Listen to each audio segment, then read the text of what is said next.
Hello, everybody. Welcome back to Victory Drive. All right, this week I'm going to keep this intro short, sweet, and concise for everyone. I know I've gotten kind of long-winded on these intros in the past. Sometimes I got some stuff to say, and I want to go on a little ramble before the episode. So maybe make it a little bit of an episode before the episode kind of deal, but not this week. This week I kind of just want to get down to business and get you guys into the episode and listening. So this week I got on my brother Jordan Johnson once again. He came in to talk about the Glock V. The Glock V, that's the big news in the gun world today. Now, we get into it in the episode, and that's pretty about that for the Glock V and what to expect from Glock from here on out, I guess. And we also wanted to talk about H.R. 38. It is a bill that is on the floor right now in the House for national carry reciprocity, and kind of talking about who's for it and who's against it, and how disappointed we are with people that are against it, obviously. So that's in the episode. So we'll go ahead and get down to business here. Everyone go to grizzlycoolers.com and check out their wares. They make great stuff, great coolers. I know you guys hear me talk about it every week. So check them out. grizzlycoolers.com. Use code WCB at checkout to save some money and support not just Victory Drive, but also Working Class Bow Hunter, Tackle and Tacos, and Hunting the Mason-Dixon. Whole network series going on here. The whole network. Grizzly Coolers, great fucking people. They jumped on immediately with the whole network. It's just amazing to work with such great people. So check them out. Show them some love. And maybe show them some love on social media too. That'd be great. And that's about that. With there, one last PSA I have for you guys. I do have a Patreon account if you want to further support the show directly with your, to put it bluntly, funds. I could go Bernie Sanders on you and be like, "Oh, once again asking for your money," but I'm not asking for it. I'm just saying, if you enjoy the show and you want to monetarily support the show. Make this more of a, supported by listeners, listener. I don't know, what am I trying to say here? Not like pay-per-view. What the fuck am I trying to say? If you want to help out and support the show monetarily, go to patreon.com and look up Victory Drive. We're on there. We're going to be doing some more stuff. We've been fucking dying with this trailer. One issue after another. Anyways, we'll get into that some other time. But also, if you don't want to support the show monetarily yet, but you do still like the show, and you're like, hey, you know what, the economy's just got me down a little bit, Jake. I can't quite get on patreon.com to help you out. But I do love the show, or maybe you just kind of like the show, or maybe you don't really care for the show that much, but maybe you know someone that would like the show, then you can tell them about it. That's one thing I'd love for you guys. Like, word of mouth is the greatest form of like spreading the good news, I guess. You want to tell someone about the show? Someone that likes guns, freedom, and hunting, and all that good stuff. Everything Victory Drive's about. Just go out there and tell somebody. Tell somebody about Victory Drive. And also, if you want to subscribe to the show, whatever you're listening on this at, whatever you're listening to this on, whatever app it is, whether it's Apple, Spotify, or whatever the fuck is out there, just go ahead and hit the subscribe button so you don't, so you get little updates saying when these episodes drop. So all that support's great. I really do appreciate you guys listening, and hopefully you guys enjoy the show. Thanks.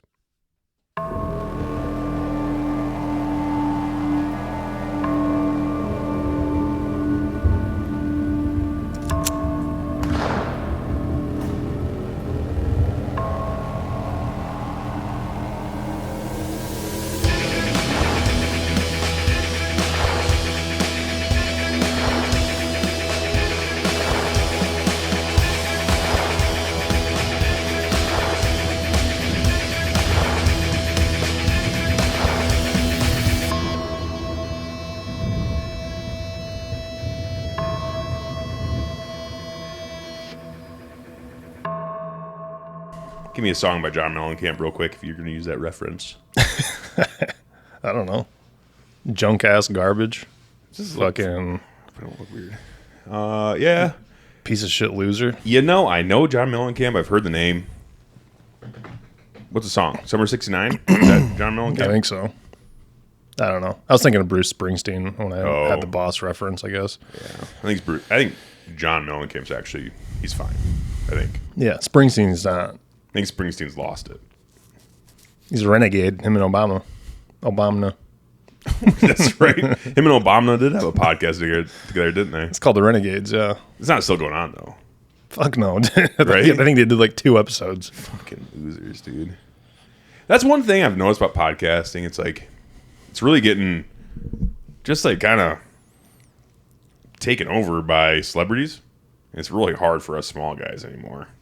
Not that I'm bitching. I'm just making an observation. Yeah, but the celebs, they don't do too well podcasting. They don't have industry support for it. They can't. They don't have a monopoly on it yet, you know? That's true, but they do have money already. Which you don't need a lot. You don't need a lot to podcast. And they have strong, like, famous friends. So it's like they already have access into people that normal people already find interesting. But I think there's something about where it's like, I think the celebrity, like, behind the scenes, like, whose celebrities are, it's kind of starting to lose its allure. Yeah. At least for me. Nobody wants to know their personal bullshit. Yeah, like, because their personal shit sucks. Because a lot of these celebrities, especially actors, are like fucking theater dorks. Yeah, for sure. And like, I used to think it was kind of cool. I'm like, oh yeah, okay. Like that's why Joe Rogan got so popular so fast. I think it's because he was. I shouldn't say so fast. It took a while for him. Obviously, he was one of the earlier ones, but I think that's what really helped his platform is that he was one of the first podcasts and he had access to like somewhat famous people, and then that kind of snowballed into more famous people, and then more famous, and then people were like, oh shit, this is the podcast you go to hear what famous people are really like. And you kind of realize they all kind of like suck in general, kind of suck, you know? Yeah, most of them do. Yeah. Or they're just more boring than you thought they were. Yeah, for sure. Like, not even more normal, but just like, and like Joe Rogan's kind of doing it too. And I don't, I'm not sitting here bashing Joe Rogan, but it's like him and his comedian buddies kind of seem like they try to make comedy like this huge, like crazy, like super deep, ritualistic thing. I hate it. It's like you're just telling jokes. Yeah. Like, I'm not saying it's easy. It's not easy. It's hard. It's very hard. Like, to make a big group of people laugh at the same time. Very difficult. Like, to have them all find something funny. It's difficult to do. Very difficult. But in the end, it's not like... when they start talking about, like, how the sausage is made, like, I really don't care. I don't either. I just don't. And I hate it when musicians do it, too.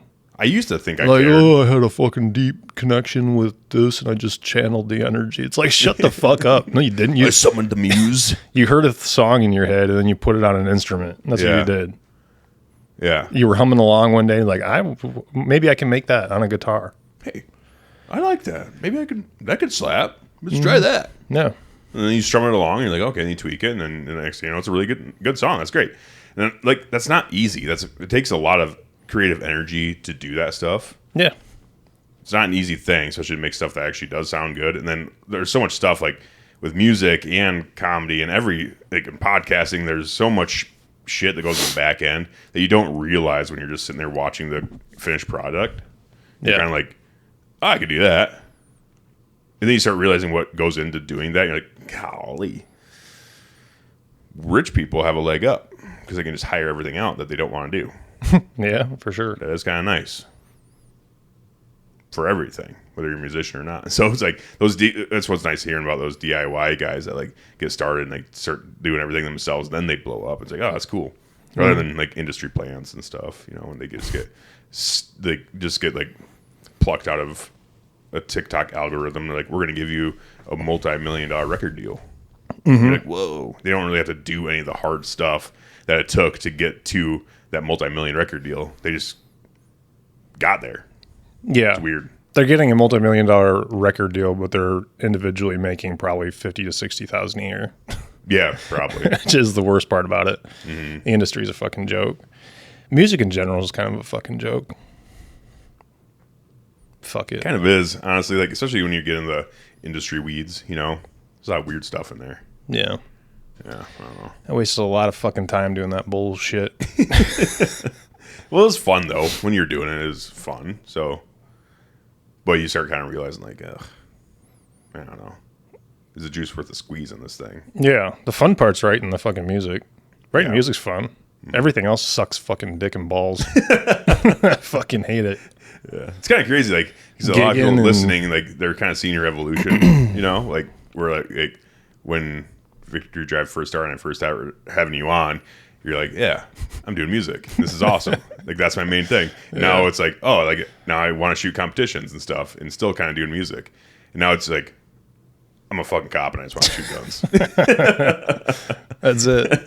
That's all I want to do. I know. I don't even really listen to music anymore. I'm so fucking sour about all of it. I'm so mad, dude. Jeez, so mad you can't even listen to music. I can't even listen to music. Oh, damn. I take it back. I did listen to music today. Okay. I listened to some The Cure, some Joy Division. Oh, you're just going like off the rails. Full goth. Fucking, fucking full goth, dude. The total opposite of doom metal. Dude, talking about goth. Have you seen, has this guy popped up on your algorithm, the Jake Monroe guy? I think it's Jake Monroe. No, but I did get recommended a Facebook group called Goths Against Cancel Culture. Oh, really? I wonder if it's, I don't know. This guy is a fucking, I started following him just because I was like, oh, okay, cool. He says some wild shit. Yeah, Jake Monroe, Munro. He's just a goth dude, but he's like a big, he's like, I don't know, on YouTube and shit. He's a YouTuber. I'll be honest with you, I haven't watched his YouTube. I just watch his like Instagram stuff that he puts out there when it pops up. But he's like a red-pilled goth. Oh, essentially. A lot of goths are red-pilled, dude. They're getting there. Like, this guy has a huge following, and he's just kind of like, you know, hey, you know, goth culture is it accepts anyone. Like, if, you know, da-da-da. Like, he's like talking shit on like leftist views because they're very much like, if you don't get in line, you're kind of Pharisee-ish, you know, like when like Jesus, like, hey, maybe we shouldn't stone this chick just because she made some mistakes, and like, oh, we need to. And he's like, you know, you cast the first stone that has no sin, you know, kind of deal. That whole thing. Like, Jesus was kind of rubbing people against the grain, and then they're like, crucify him. And that happened. And it's kind of the same thing where it's like, if you're in the left, they're kind of Pharisee-ish, where it's like, hey, if you don't toe the line exactly how we say it, you're fucking done, dude. They can't crucify you anymore, but I think they would if they could. Oh, yeah, for sure. You know, they would. Yeah.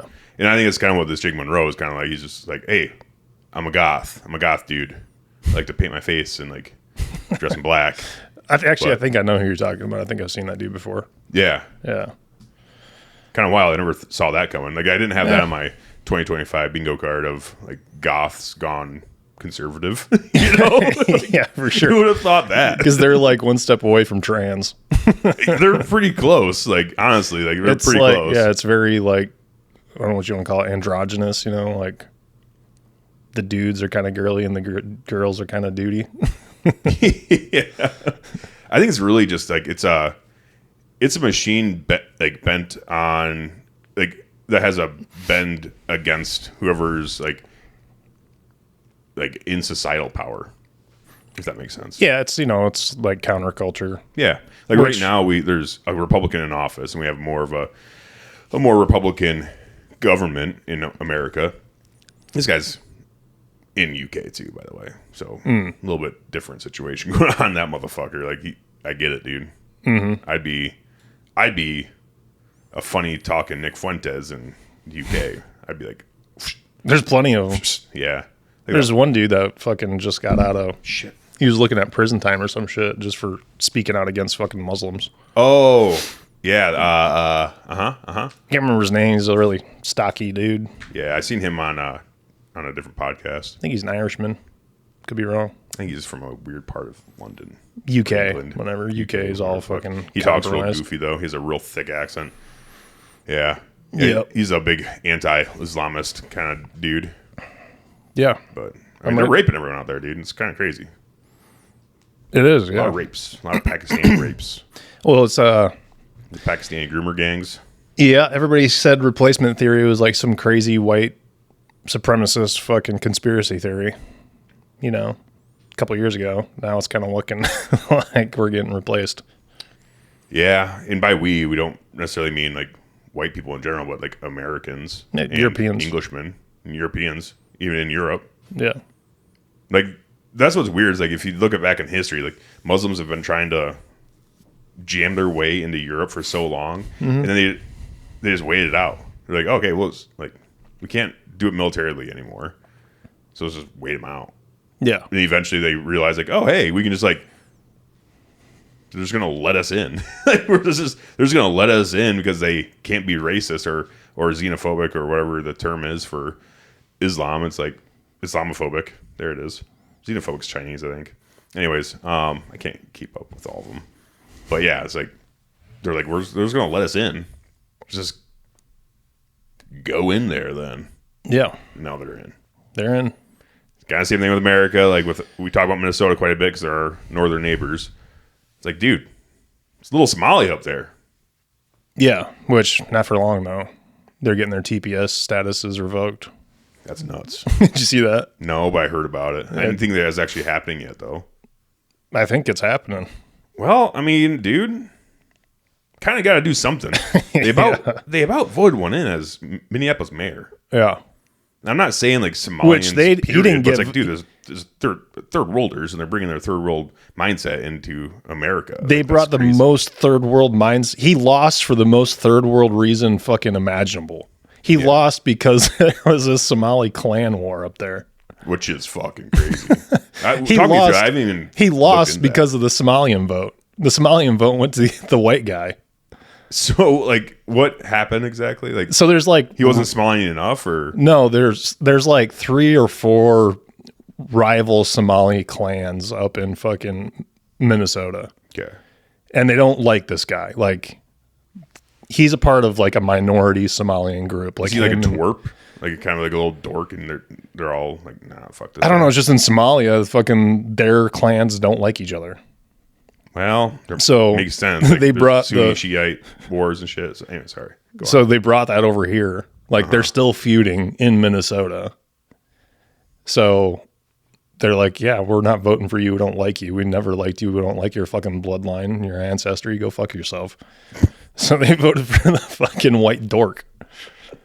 And Damn, dude. Ilhan Omar was going nuts about it. She's like, every Somalian that didn't fucking vote for this douchebag, I can't remember his fucking weird name. I can't remember. Clickety clackety or whatever. No idea. I Simba. don't think I could ever pronounce it. No, So I can't remember his name, but she's like, we need to deport every Somalian that didn't vote for him. You're not Somalian enough if you didn't vote for a Somali. damn. It was like she's really Get him out of there, then. Yeah, let's really switched her opinion on deportations once it became a fucking Somalian clan war. full circle, dude. Full circle. It's just like shit. Damn. Well, there you go. Yeah, so it's not going to be long before Minnesota's completely overrun of Somalis. Then they just all have AKs and fucking just kill each other like they do in Somalia. Is there a Somali clan up there that's like assimilated though, where they're like, "Hey, we are really trying to I be don't know. American here"? So I went down this rabbit hole a while ago. As like, are all Somalis like that dude that was running for mayor of Minnesota That's what or I'm wondering. Minneapolis? And I got into a Somalian Reddit page, Oh, okay. and apparently there are a large amount of Somalis in America that are like, no, we left Somalia in Somalia. Oh, well, that's good to hear. So I don't know. You ask your average African American, they'll say there ain't no good Somalis. Oh, really? There ain't no good Africans. That's what they'll say. Damn. But yeah, it's I mean, it's like the biggest fucking continent in the world or something like that. I mean, Somalia or Africa. I'm sorry. Yeah, Somalia's a country. Yeah. Africa's a continent. yeah. So A little there's stupid today. Sorry. bound to be like similar demographics that people can look at it and be like, well, an African's an African, which is not the case. No. Why? There's a lot of diversity in Africa, surprisingly. There is. Like, yeah, okay. Are they all black of some sort? Yes. Yeah, there's whites. And You have the whites that are down in South Africa. They're not even in charge anymore. there's more like Middle Eastern, Arabian, Africans. That's the majority of them, I feel like. Probably. But then there's also a shit ton of Christians, and they're getting slaughtered in waxed. Nigeria. But Ethiopia, that's majority Christian. Like, that's how pretty much. I think that's always been a long-standing Christian country. Ethiopia, yeah. Well, one of the largest crazy. Orthodox Christian denominations, Ethiopian. Mm-hmm. One of the oldest Bibles in existence. Book of Enoch, they still like consider the Book of Enoch canon. Yeah. Cool. Like, that's great. Like, that's good to see. There's a lot, like you said, there's a lot of diversity of thought in Africa, which is great. I will say, as a country, Ethiopia is kind of whack. Like, that airline sucked. Their airport sucked. I'm sure. But I hope the best for them. At least they have an airline. I don't think there's a Nigerian Airlines. I've never seen one. No. Or Somalian Airlines. Have you ever been on Somalian Airlines? No. I was going to make a joke, but I'm not going to say it. Okay. Well, I don't know. Never been on Somalian Airlines, but at least Ethiopia has an airline, is all I'm saying. Mm-hmm. So that's good. Yeah. Yeah, good for them. Yeah. They suck, but they got them. Hey, they're trying. They are trying. And that's what matters. And they've been there for a while. We're surrounded by Muslims, and they've been holding their own. Mm-hmm. So something's got to be going right there. But I don't know. What do you do? Yeah, well, Dearborn, Michigan's fucked. Yeah. That place is overrun, dude, with not Somalis, but straight up jihadi fucking Muslims. Holy shit. And that's the problem with this whole thing. Like, it's not that I'm, whatever. I don't care. If we have Muslims in America, I don't care. You just need to assimilate. You need to actually like America. You should at least like America to live in America. You shouldn't be here for any other sort. But, like, I was watching this thing, and there's in the UK, they did a poll amongst all the Muslims in the UK. Not all of them, obviously. You know how polls work, but a good sample group. 33% of them are like Sharia law. Yeah, we'd like to see that here. 33%. That's a lot. Like, and people that may be like, oh, that's not even half. Like, okay, but 33% is a lot. And if those 33% are radical Sharia Islamists, like, it's not hard. We already know from, like, we know, especially from being in Afghanistan, it's like it doesn't take the majority of the country to take over the country and institute Sharia law. Like, a solid 33%. It's a lot of motherfuckers. Yeah. So it's kind of what I'm worried about with America. It's like, if we get a bunch of third worlders here that aren't assimilated and actually aren't American, and they're not trying to be like assimilate into American culture, like, you can still have look fondly on the country you came from. That's totally fine, but you still have to appreciate America and want to keep America the way it is and not turn it into some third world country shithole fucking hellscape. Yeah. Also, the issue is that there are a lot of Americans that don't have an appreciation for American culture too. 100%. So when you combine the two, then you don't have 25%.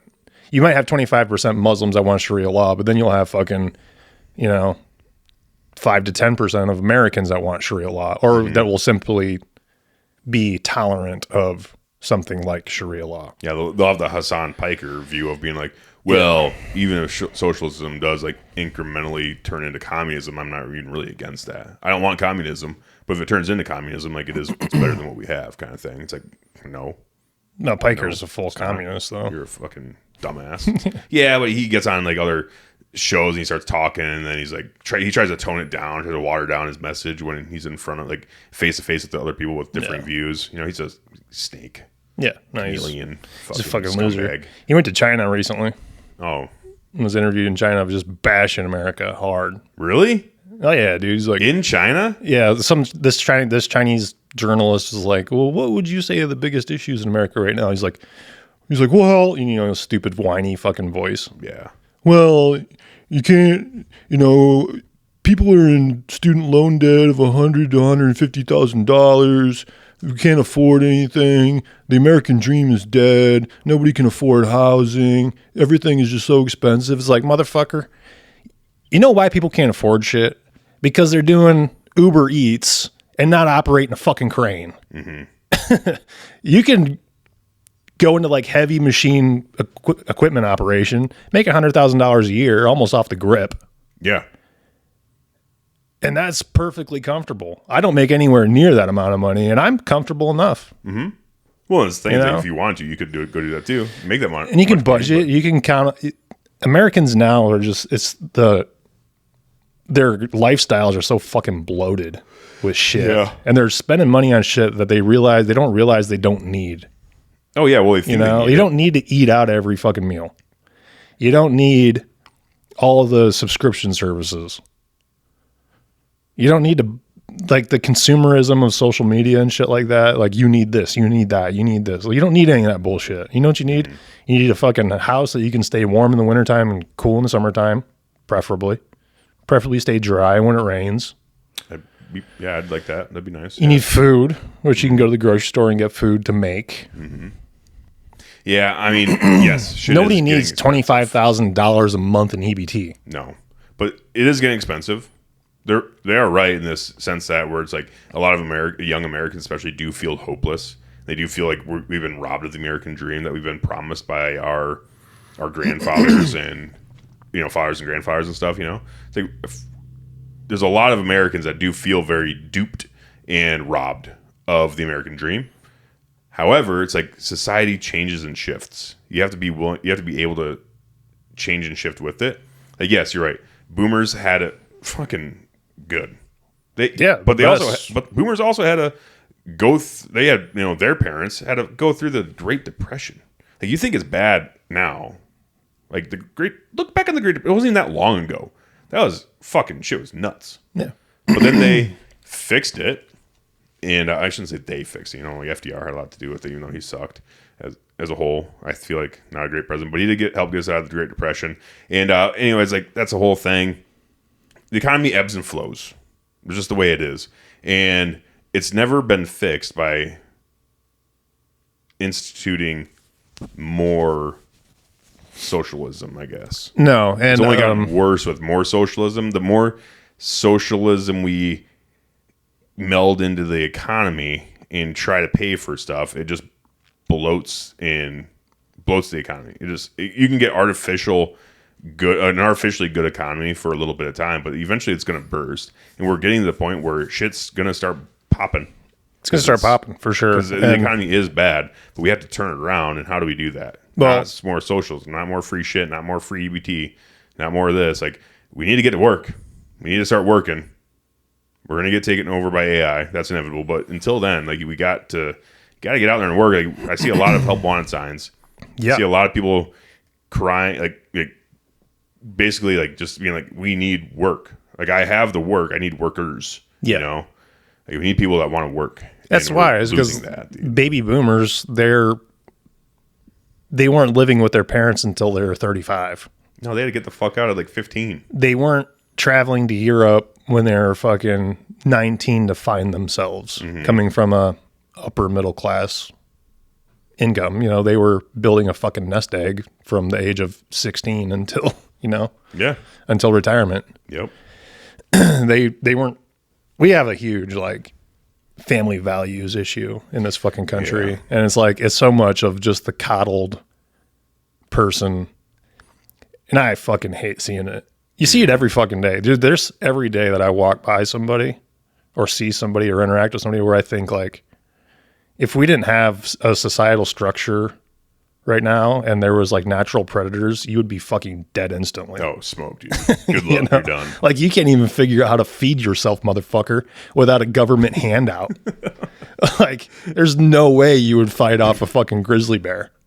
Oh, yeah, no. I mean, there's no way you'd even figure it out. You just lay down and die. You're just fucking dead, dude. Or you die from hypothermia. You die from something. You're not going to make it for the year. Like, imagine if you had to make it just a year. Because there's not enough people that would be around in that time that'd be like, well, we'll help you. Uh-huh. It takes a village to help the village idiot, Like, no. It's like, just let the village idiot die and then we can all live good. And we're all fine. We all work together. We all do our own thing. Get your own house in order. Survive, you and your family. Yeah. And then thrive. And then you're good. But I will say, like, I'm not against people traveling Europe to find themselves and all other shit that they want to do. I'm totally fine with that. But however, if you're going to go do that stuff, and if you want to go do that stuff, and you want to, not work and all this other stuff, you can't complain about being robbed of the American dream then, when you're not willing to work for the American dream. Exactly. However you perceive the American dream, if it's a white picket fence and a family of 4, then you need to do what's required of you to have that and obtain that. Like, you can still do that. You just have to be willing to work for it. And it is harder. Sure, it is harder to do. But you're absolutely right. Like, people change and shift, and society changes and shifts. And there's a lot more people that want to do other things outside of the norm, whether it's like being a social media influencer or being a fucking podcaster or being a YouTuber or, whatever it is outside of the norm when it comes to making money. And if you want to do that, that's totally fine. But you cannot sit there on Twitch and complain about being robbed of the American dream when you're not doing fucking anything to contribute to the American dream. Mm-hmm.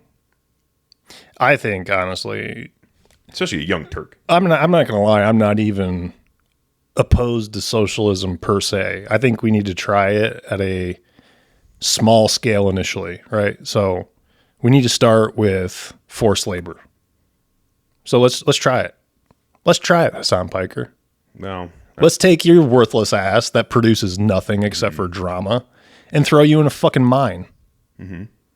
Yeah, you want to build this country up? We'll start with you. People like you. You won't get a wage. Of course you won't get a wage, but you will get rations. Yeah, you will get provided a house with health care and rations. Mm-hmm. Yeah. And I will say, socialism, like, people talk about socialism, and socialism would work, and it would be great. Socialism, I'll even go as far as to say communism would work, and it would be awesome to live under communist rule, as long as you have, this is going to sound bad, but you have to have a very homogenous society that all believe in the same thing. If you're going to have communism or a monarchy or some other form of government that's not an elected form of government, not a republic like we live in America, you cannot have diversity. No. DEI is gone. No diversity allowed, because then shit changes. If you're going to have that kind of system, then everyone needs to be on the same page and believing in the same thing. And there needs to be, unfortunately, excommunication if they step out of line. That's the only way it works correctly. Now, does that sound good? Does that sound like something that everyone in America would agree on, especially the left? Do you think they would have? No, they wouldn't agree. They would agree to a homogenous society that all believes in the same thing. Yes, the same they would. Religion. They would. The same thing. They would, and that's why they're not. When I say homogenous, I mean like no whites, no blacks, no Asians, no browns. Like, you're all the same, no matter who you are. Yeah. No, so they wouldn't agree on, like, we're talking about segregation. Yeah. No, they wouldn't agree on racial. Yeah. Homogeneity, or however you want to say it. Yeah. But they would agree with, like, everybody believes the same rainbow bullshit. Mm-hmm. They definitely want that. And that's why they're not, like, anti-cop. No. They just want to be the cops. They're not anti-government. They just want to be the government. They're not anti-authoritarian. No. They just want to be the authoritarian. They just like to compromise certain... They like to grift on certain things like that. Like, oh, we're the outsiders. Oh, this and that. Even though, like, academia was fucking, was stepping in line with all that bullshit for the longest time. Still is, probably, I guess. I don't know. Don't really pay much attention to that aspect of America anymore. Nah, I'm out of it. But COVID really opened up a lot of people's eyes to where politically a lot of these, the establishment sits, and the establishment sits without rocking the fucking ship. And the people that are rocking the ship are blue-haired, septum-pierced fucking weirdos. And they have to abide to what they say, because if they don't, they're the they'll loudest screech ones. and cry and bitch, and they're the loudest ones. Throw you on the internet and drag your name through the mud and make up shit. Dude, we had one Antifa member that we know. That drug a dude from around here, drug his name through the mud for no reason or no evidence. Accused him of fucking murder. You know? Yeah. Nuts. What the fuck are these people doing? No, they're all self-destructing, dude. That's what it boils down to. Is they're all gonna eat their own eventually, kind of thing. But it's just like getting there, kind of like, damn, come on, hurry up, like, let's get past this already. Like, grow up a little bit and move on. Let's move on to something actually more. Let's move on to something that we can actually entertain, because we know that's not gonna work. If you want, unfortunately, the thing is, if you want diversity, equity, and inclusion, you want DEI, you want a diverse country. If you believe that America is special because of its diversity, which I will agree, that is one of the things that makes it special, because there's no other country quite like America that did create. There's a country created that does bring a whole lot of different cultures together, and somehow worked for a couple hundred years so far. We'll see much longer it lasts.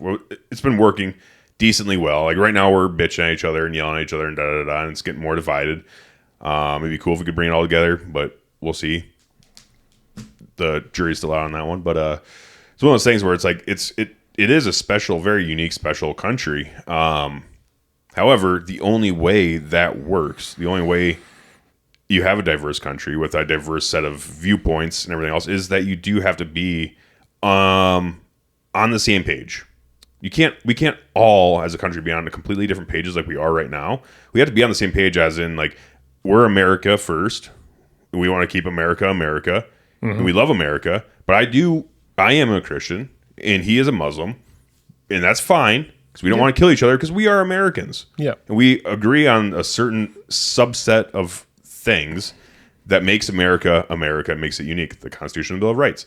We stand by that, and we stand behind it, and we do not want to alter that whatsoever, because that is what created this country. It made it the way it is. And it needs to be a republic, and it needs to be a government, a democratic government like we have. Democracy is how you form the republic, and that's the only way you get this. And it needs to be an economy, a merit-based society and economy. That's the only way you get so much diversity that actually does work together. Yeah. And we are losing a couple of those things that hold this whole country together. We're losing the, America first. We're losing the, we're losing the Constitution, the Bill of Rights. We're losing all the things that kept this country together and kept it running so well for so long. We're losing a lot of those requirements to keep the country the way it is. Yeah, and it goes through the education system. Yeah. I mean, I think the majority of the cultural divide in America is thanks to K through 12 education, as well as, I guess, higher education. Higher education. Because we have these group of educators now that and for some reason, like, school boards and school districts, like, agree that this is okay to say, like, your forefathers were fucking evil. Mm-hmm. They had slaves. Well, not all of them had slaves. If you learn fucking history, you'll know this. Even the ones that did have slaves, like, fucking well. The Union wasn't exactly pro-abolition. No. Like, everybody's like, yeah, we're doing this to free the slaves. That's not why it happened. Hell no. They're mainly doing it. It's like, we can't lose the South, and that's kind of the majority of our economy. Like, we kind of need that farmland to keep rolling. Yeah. We just want to. Not all Confederates were fucking, we ain't keeping them. We're going to fucking send all of our sons and brothers to die to keep slaves. That's not why the war was fought. And I mean, it goes back even further than that. Like, it's not just that. Yeah. It goes back to colonialism, or, the term colonizer is, like, another thing that just annoys the fuck out of me, because it's like, you're going to call, like, Europeans colonizers. That's basically solely what the term colonizer means, is white colonizer. White. Yeah, you're a white European. But they're not talking about, like, Muslims are the biggest colonizers in history. The most giant colonizers. There's a reason it's the largest religion in the world. Yeah, right, and honestly, if you want to go back to that whole thing, if you really want to peel the onion all the way back to its core here, and you want to give the America back to the Indians and stuff, like, whatever else, you want to talk shit on Europeans for colonizing America. Well, guess why they came here in the first place, motherfucker? Because Europe was getting raided by Muslims. And they're like, hey, we need to expand away from the East. We need to go west and see what happens. And it turns out there's this fucking really sick chunk of land that they just had to, unfortunately, had to kill some people. Nobody had claim to it. Well, the Indians did, Jordan. The Indians did not have claim to it. No one has claim to anything. The biggest thing is your claim is how can you protect it? Yes, that's the point. Okay. It is because there was no governmental advancement happening in America. It was just tribes. They didn't even know there was fucking people here. They thought it was an uninhabited land. They're like, nobody can live there. It looks like it's fucking absolutely terrible. Well, where'd they land at? Yeah, fucking... the Northeast. Yeah. That shit's thick. Before cities were there, thick forests. Yes. Like, you go in there, and all you see is these giant trees and fucking birds. And then, like, deer running around ramping. Like, what the fuck? You're in Jurassic Park. Yeah. They didn't watch Jurassic Park, obviously, because they don't have TV, but you're in Jurassic Park for real. Like, that's real life Jurassic Park. You're like, holy shit, this is fucking nuts. There's bears and wolves and... nuts. All sorts of mountain lions and stuff, Then out of nowhere, some dude with fucking buffalo hide around his dick stabs you or fucking rips your scalp off. Like, whoa. Yeah, well, they start with the little ones. Holy They take your children first. Yeah. What the fuck just happened? Kill them in front of you. Nuts. And then, I mean, it was brutal. It was absolutely brutal. And like, so what would you do?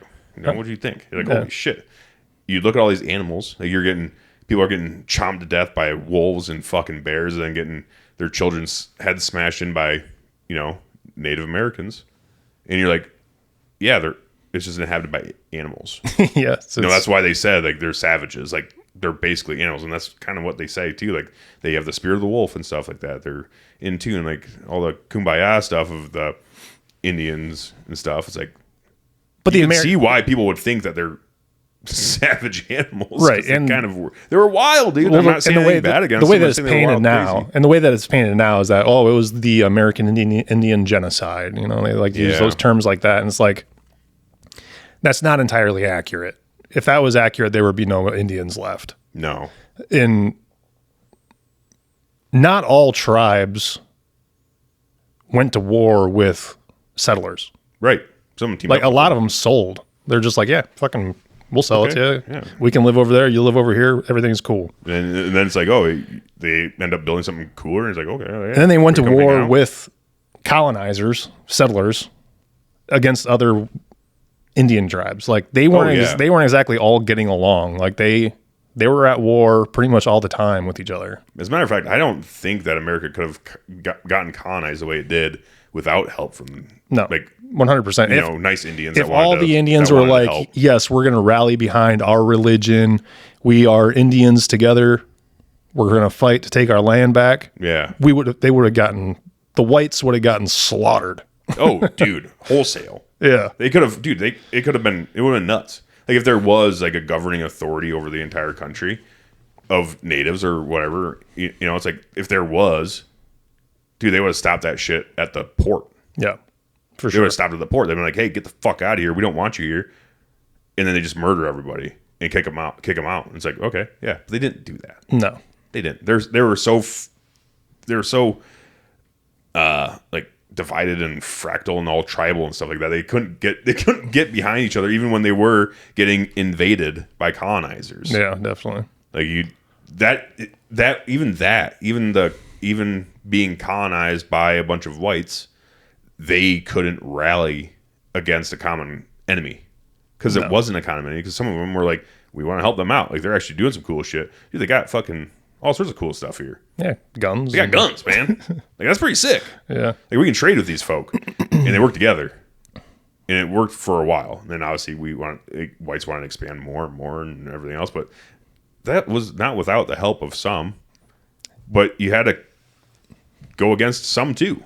Mm-hmm. It's just kind of the way it is. And to say that white Europeans are the only ones that ever did that, you're fucking wrong. Because like you said, Muslims did that across the entire Middle East, dude. When it was a Christian, when the Middle East was a Christian nation, essentially, or a Christian region, when the Roman Empire was in control, and when Constantine converted to Christianity, and turned Rome into a Christian fucking empire. Yep. It's like, dude, that was all of the Middle East essentially, like Syria, Oh yeah. Iraq and Iran, or what is now, and stuff like that. Arabia. All of them. Egypt, Christian. Yep. And then Muslims are like, Muhammad comes around, he's like, nah, That's fine now. I want to do something else. I'm going to make up a book. Then I'm not going to write down because I can't write. But I'm going to talk about it a lot. Yeah. And I'm going to get some people to follow me. And then we're going to fight a lot of people. Yeah. And then whoever resists, murder them. Yeah. And that's kind of what they did. And it wasn't written down for a long time. Then they wrote it down. It's like, okay, yeah. Now we're together. And they rally against a common cause. And they're like, let's fucking kill everybody and like take over, dude. And they just did. Yeah. They colonized the entire Middle East, dude. Yeah, definitely. And Africa. Pause it. Okay. All right. Enough of this talk of conquest, my brother. I know. But speaking about Romans, it gets me fired up. I know it does. It gets me I get a little riled up too. That's why I like having you on, Jordan. So we can go down these rabbit holes and like really, I feel comfortable with you. You're my brother. We've been known each other for 34 years now. So it's fun. It's been a minute. Yeah. But I do want to say, talking about Romans, what's up with the Glock 5? Yeah. That's not a Roman move.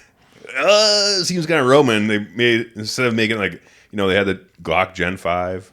Now they came out with just the Glock, like Roman numeral 5. What's up with that?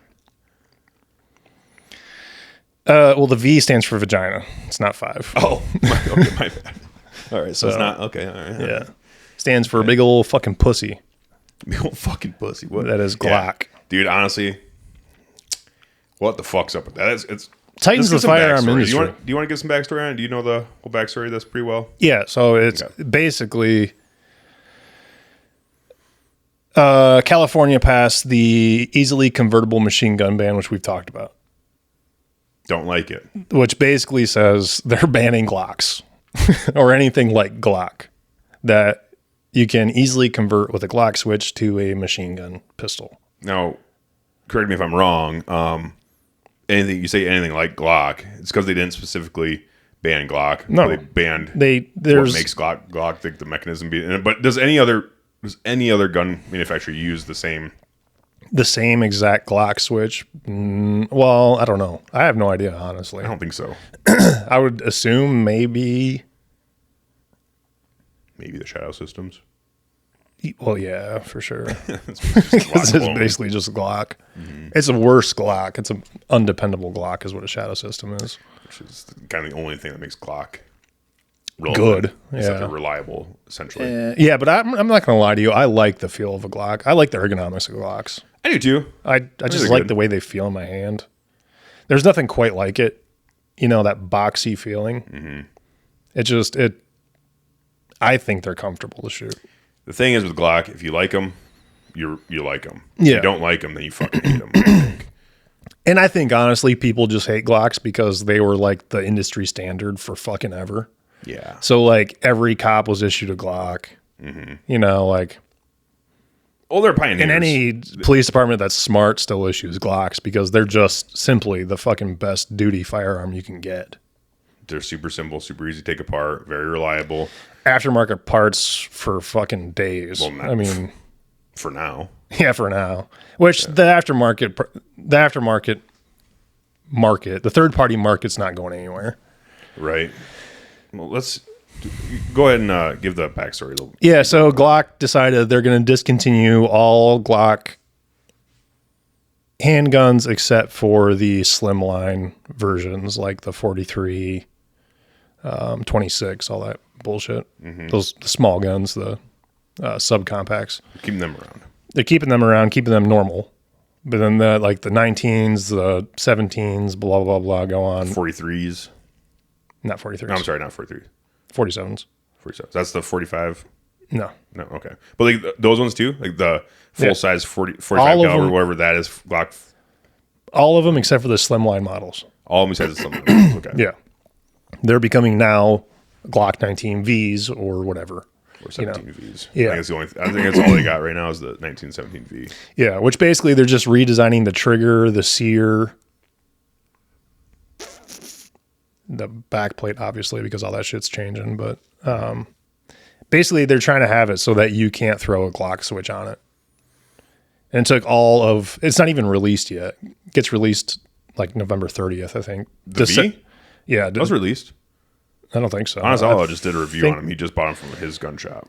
Yeah, I know that reviewers got him early. Well, he went out and bought it just from his gun shop. Oh, well, I guess maybe. That's what he said in his video. Maybe they are out. I thought they were supposed to come out in December. Yeah. Like beginning in December, end of November. That's what he said in his video. I mean, he could be not so honest of an outlaw.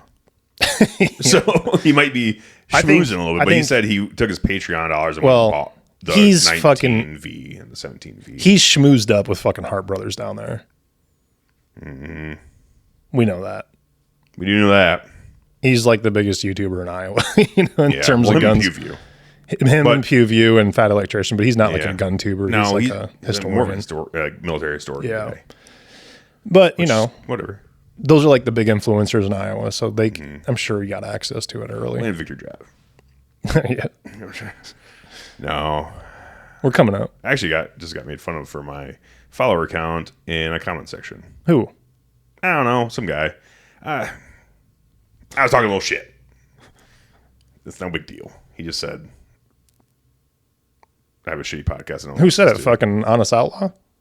No. I know where he lives. Fuck, dude. That'd be hilarious. No, it was, I don't know, it was some random guy. He's just like, wanted to hurt my feelings, and he didn't. He didn't hurt my feelings, dude. I know. It's just like, fine.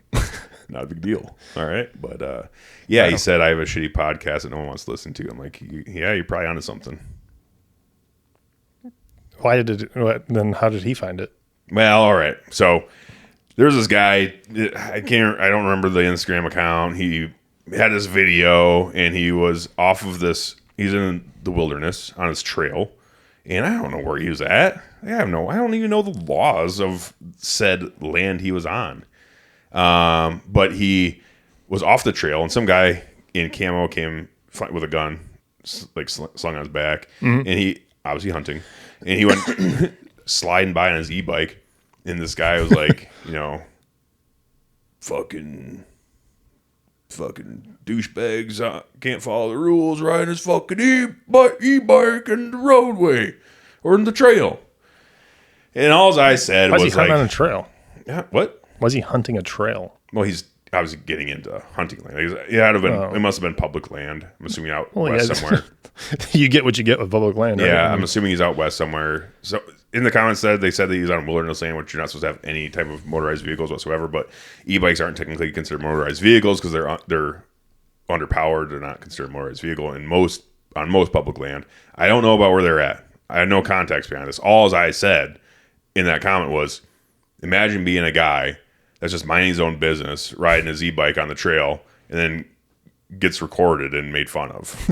Yeah. That's all I said. Yeah. And some people were like, haha, very funny. Like, nah, yeah, that would be crazy. And then some other guy, and that guy on there was like, this is fucking, if reading comprehension, like to me, the guy that made the video was like, if you have some reading comprehension, you'd realize like that we're in this public land in wilderness land where no motorized vehicles are supposed to be on whatsoever. And you had some site reference. I'm like, I'm not reading that. I don't give a fuck. Whatever. Yeah. He didn't post that in his comment or nothing like that anyways. And then some other guys was like, yeah, imagine being some shitty podcast that nobody listens to. No. And then I just replied back, said, yeah, you might be onto something. Well, fuck that dude. He's probably pre-ordered a fucking Glock V. Fuck him. Yeah, I don't know. I've been commenting a little bit on some stuff. Yeah. Just trying to get into some comments and stuff. And some people don't like what I have to say. That's whatever. It is what it is. Well, anyways, people don't like what I say. That's neither here nor there. I don't even know how we got on that subject. Yeah. But the Glock V. Yeah, so they changed, they redesigned things that the thing that makes Glock great, which is like the trigger and the sear and reliability. Because I watched that. I did watch that Honest Outlaw video last night before I was going to bed. I'm like, oh, this ties right into what Jordan and I were going to be talking about today. And he cited a lot of reliability issues. A lot. And it could be maybe it's just because it's a brand new gun. I don't know. I've shot a lot of brand new Glocks. I have a brand new Glock that I've been shooting a lot. Haven't had an issue? Not a single one. I've shot probably 1,000 rounds out of it right now, which is not a huge count, but I've had nothing. one malfunction out of the thousands of rounds I put through my Glock that I bought from you, secondhand mine, by the way, which I don't know how many rounds you put through it beforehand.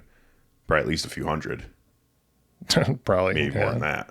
I don't know. Probably close to 1,000. Probably close to 1,000. So, I mean, that gun's had thousands of rounds through it. I might even say it's got thousands of rounds through it. Yeah. I've had it for a while. I've had one malfunction that was simply because I just didn't clean it for years. You don't need to. You don't need to. And all I did was I threw some more oil in there and it's ran ever since. Yeah, But it's just dry as fuck. that's what makes Glocks great. It was just super dry. I just needed to oil her up some. And that's the only malfunction I had in my Glock 17 Gen 4. It's the only one I've had. Yeah. And he had multiple issues with this Glock 19V and Glock 17V, I believe. Damn, that sucks. Multiple issues.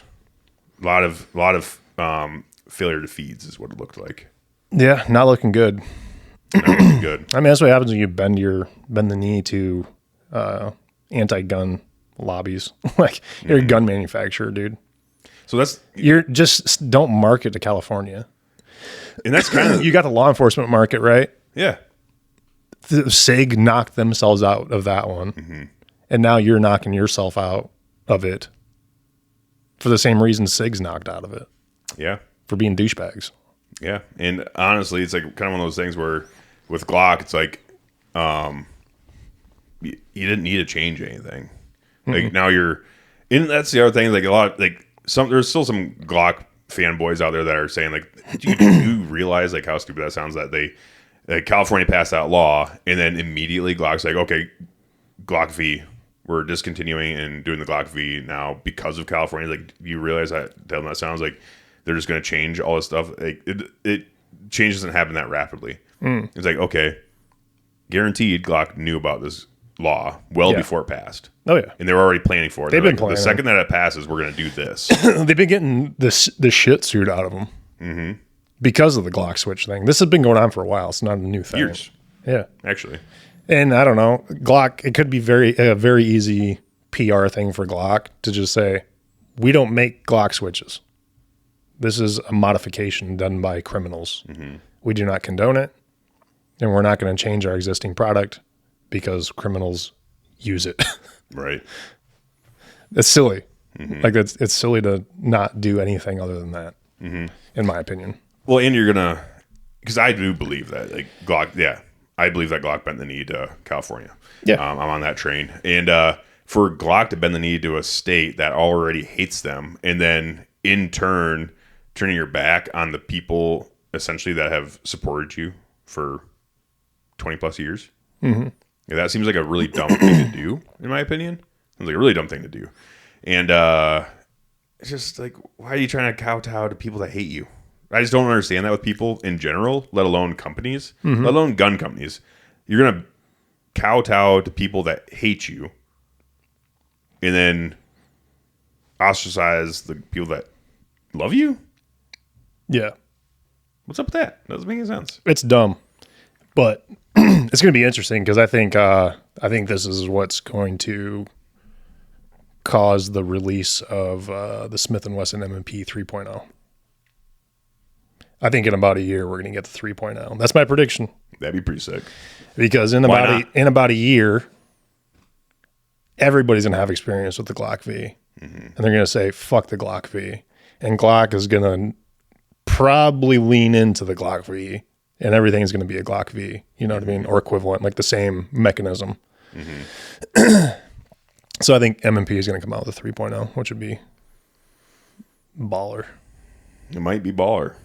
It'd be awesome because the 2.0 significantly better than the 1.0. Oh, dude, yeah. It's like the 1.0 is not even worth talking about. No. Honestly, the 2.0 is where it's at. Ass. It is ass. I didn't like it at all. It's terrible. It's a terrible gun. The 2.0, it does fucking rule. I'm not gonna lie. It is a good, like you have one. And I shot it a few times. I'm like, this is a interesting feel of a gun. Like I like it a lot. I did really enjoy it. Honestly. Even like the later models of the 2.0, which is what I got. Well, I have an earlier model of a compact 2.0, and then I have a full-size 5-inch barrel 2.0. That's like the later one. It's even better than the original 2.0. Yeah. So it's good. I like it. I do really, really like it. Like the feel of it. palm swell takes a little bit of getting used to, but I kind of like it. Yeah, I don't like it. I don't like the palm swell. I don't like the way that the grip feels. Mm-hmm. It's fat on the back and slim in the front, and I fucking hate that. Yeah, it takes some getting used to, that's for sure. So if they were, which Smith & Wesson's smart, like their fucking social media right now is hilarious. It is funny as fuck, dude. They've been going hard for quite a few months. They talk a lot of shit. They have been talking shit. I do really like that. I like that they're just like, yeah, dude, come on over, guys. Like, it's fine. The wire's fine over here. Yep. But with that, it's an easy modification. Just some hockey tape. Mm-hmm. And it feels a lot better, Yeah. But I threw some hockey tape on my Glock, actually. It changed it substantially. And I did, though, I cut the back strap in half kind of deal. Mm-hmm. And then hockey taped it. Yep. It's fucking pretty legit. Yeah. I really like that. The way that I like the grip angle on it a lot more now. Mm-hmm. And the feel of it. And it's a lot grippier, but it's not like, you know what I mean? It's not like putting like skateboard tape on it. Yep.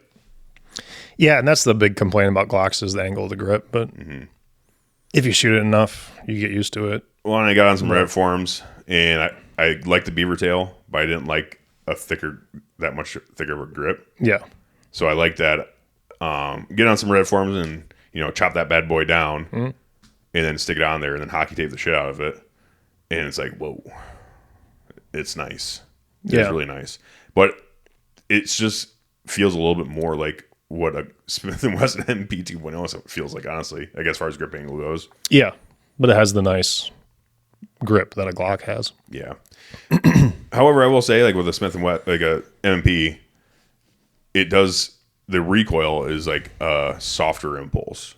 Yeah, for sure. I do like that. The only thing I don't like about the MMP, though, is the barrel. I think the barrel's ass. But that's at like longer distances. Like anything past 25 yards, like that's kind of where you're feeling the difference in the barrel. Mm-hmm. It's like the tolerances are just a little bit sloppy on how the factory barrel sits. But I've heard people that get the Apex Gunsmith Fit barrels are fucking tits. Perfect. And from what I've seen on them, like the groups you can get at like, 30 to 50 yards with the Apex barrels are really good. So really, and I'm on the fucking email list for Apex and I get notified every time it comes in. I always have money in the bank for it. And anytime I go on to order it, it's fucking sold out. That's fucking every crazy. Single time. That's so crazy. They have 4.25 inch barrels available at all times, available right now. No 5 inch. No 5 inches. The 5 inches sell out immediately. That's crazy. Yeah. But I don't know. Yeah. If they're going to put out a 3.0, I guess two things that I'd like to see improved on the MMP. I think the triggers that they put on the newer 2.0s, like the one that I got that I replaced with an Apex trigger, were definitely a huge upgrade from the old MMP triggers, like the curved ones. I don't like the curved ones. Like the curved ones. They felt like shit. I still have a curved one on my compact. Yeah, I don't like that. But the ones they put on the later 2.0s, the 5 inchers, fucking those triggers were a lot better. I think there's some room for improvement on them, but I think for a factory trigger, it's pretty good. I think so. But I'd like to see them improve something on the ergonomics of the grip and tolerances on the barrel factory. I think it's a simple fix for those things.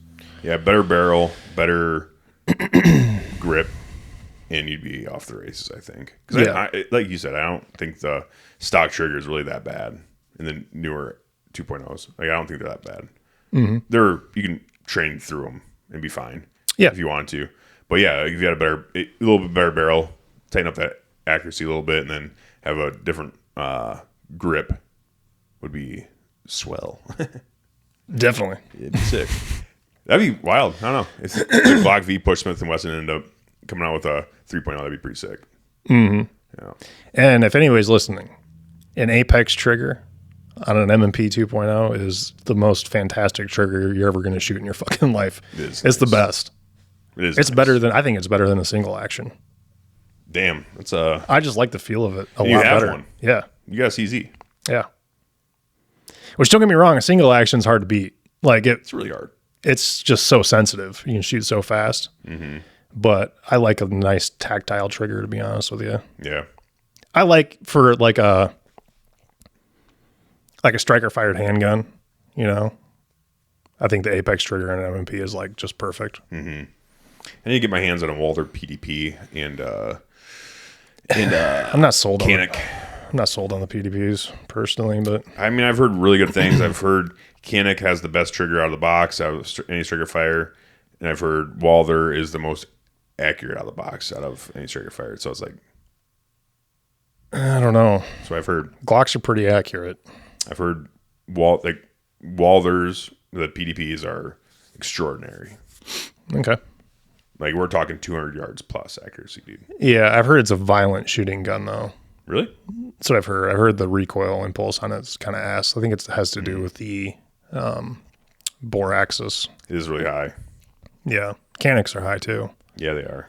Not that high though. PDPs are significantly higher. Yeah. Yeah. I feel like they're noticeably taller than like any other handgun. Mm-hmm. So, but Canics are tall too. The Glocks are really low profile. Those are probably as low as it gets, I think. And you know, the MPs are pretty low too. Yep. But the Canic and the PDP are pretty tall guns. Yeah. But I'm not sold on them, but I need to get my hands on one. you need to shoot them. Yeah, for sure. I never shot the Canic. The rifles. Mm-hmm. I shot a Canic. Was it like the TP9? TP9 or whatever. Shot that, and that's all right. But that's an early model when they sucked. And I was like, this is all right. But it was like $200. I'm like, well, that's pretty nice for $200. Thought nicer than a High Point. So that's kind of my thought on Canic originally. But I've never shot any of the nice Canics. And they're still very modestly priced. Oh, yeah. Canics are very affordable. Mm-hmm. And from what I've heard, good quality for what you pay. Mm-hmm. So, like I said, I need to get my hands on it. I'm just talking like looking at specs and watching people shoot them. Mm-hmm. Like I try to put myself in that perspective, and I can't pull the trigger, so to speak, pun intended. I'm buying one. Yeah. No, I hear you. There's so many other guns out there I want that a Canic and a Walther. I'd probably buy a Walther, but I have a few guns on the list I want to get before that. So I do too. I would love to just hang out with somebody that has them and shoot them. I might buy a Canic just because it's more affordable, just to have and just to see, kind of compare and contrast. And you don't have one yet, and it'd be kind of nice to have something different, just for comparing and contrasting reasons. But I have a lot of there's rifles I need to buy too. So it's like, fuck, I need to organize my shit. Yeah, that's one thing I want to get into more this winter is carbines, rifles, ARs. I want to. I want to build a battle belt. I want to get more into carbine shooting. Get my AR running, run that bitch a little bit, and fucking get into some of that stuff would be fun. I have a decent issued AR. It's okay. It's not bad. Mm-hmm. Springfield Saint. Yeah, I think those are decent. Have you shot it quite a bit or not? I've shot it a decent. Well, I shot it for quals, for daytime and nighttime quals, and I haven't had an issue so far. But I mean, we're talking like, I don't know, less than 500 rounds. Fucking like 50 rounds, maybe. 50 total. Okay, so you zeroed it, qualified, and then like, no, very nice. Basically, yeah. There's some stuff I need to change on it, but it has nothing to do with the rifle. Mm-hmm. But it's suppressed. Feels good. Like the gun feels good. It's light. What kind of suppressors did you get? 14.5 Surefire. Oh, dude, your department's not really fucking playing games. No, that's pretty nice. That's awesome. No, they're great. Yeah, my department's awesome. Mm-hmm. That's badass. They just got them all new, and there have been some issues on the range that I've seen, but I can't tell if it's the gun's problem or if it's the user's problem. Yeah, it very well could be. I've heard good things about the Springfield Saint, but I have heard some mixed reviews, but mostly decent. I'm putting, from what I've heard, in the decent category. Mm-hmm. They're not a DD or nothing, but they're definitely not a DD. They're nice for what they are. Yeah, it's not a Geisley, it's not a DD or a KAC or anything, but it's good. It's better than what we had, which was the Rock Rivers. Yeah, those. Yeah. I could believe that. Which the Rock Rivers are perfectly capable. There's nothing wrong with them. I don't think there's a bad one out there, honestly. No, they're cheap guns. Yeah, I mean, ARs as a whole are just like they've been so like it's that process is so like refined that it's like you can't really manufacturers aren't really building terrible ones. You know, you have like okay, decent, good, and great ones, but like they're all very honestly like when you're talking price points, I think it's kind of tough to to differentiate, especially with like your more average shooter. It's kind of hard to differentiate the difference between like an $800 AR as opposed to a $2,000 AR. Like it's kind of negligible for the average shooter. So I could do the same exact thing with that Rock River arms that I could do with a Knight's Armament. Like my skill level is not at a point right now where like my CQB is going to improve because I have a fucking $4,000 gun. But it's a quality of life thing. It's just, I'm happy that my department decided to upgrade their AR-15s. It's nice. Feels good. It's nice to shoot them because it's just nicer, It's just different. Yeah, I mean, we've been shooting handguns for so long, like really focusing on handgun shooting. Yeah. Where like you get a rifle in your hand, you're like, damn. I forgot how to use it. Damn. Well, and you just kind of forget, like, honestly, like how nice it is to shoot a rifle. Like how, I guess, easy it is to be really accurate with them. Like you're like, oh yeah, rifles are like significantly better than shooting a handgun. Oh yeah, who would have thought it? Yeah, for sure. Like shooting 100 yards. If you're shooting 100 yards with the gas guns, like your groups are, you're talking like significant. Oh yeah, like it's, I don't know.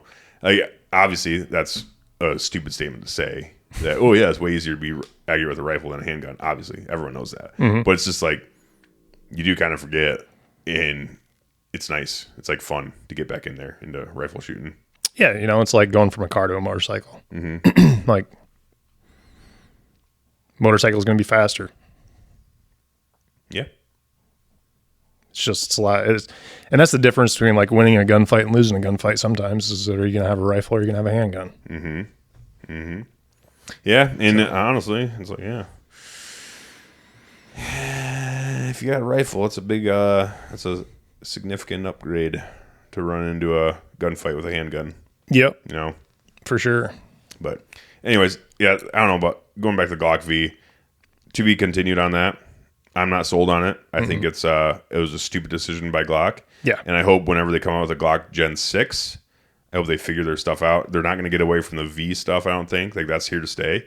I do believe. Like I think they already publicized that and said like we're going to make their excuse was we're going to streamline our manufacturing processes. And that's part of it. So I think the Glock V is here to stay to an extent. And then when they come out with the Gen 6, that's going to be integrated. The V is going to be integrated into the Gen 6, of course. But it's like, is the Glock Gen 6 going to be just a standard Glock again? Is it just going to be a Glock V with an MOS like slide? Probably more likely because the Glock Vs aren't coming out with MOS models. Right. That's what Honest Outlaw said too. Is like I think they're just trying to repurpose some slides they had laying around and want to make a few bucks before they change everything for the Glocks or for the Gen 6 essentially. Yeah. Yeah, I don't know. I hope that's not the case, to be honest with you, because I like Glocks a lot, but I'm rooting for them. I'm hoping for the best. Just like I was rooting for SIG. I was rooting for them. I was hoping they would realize the error of their ways, and they never did. So now it's just kind of like you guys made your bed, sleep in it kind of thing. Yep. I hope that's not the case with Glock. I think Glock can still recover from this. They can. I think they can. I just think they need to make sure they don't fuck it up. Yeah. They can. They can also do that. Appears they already have.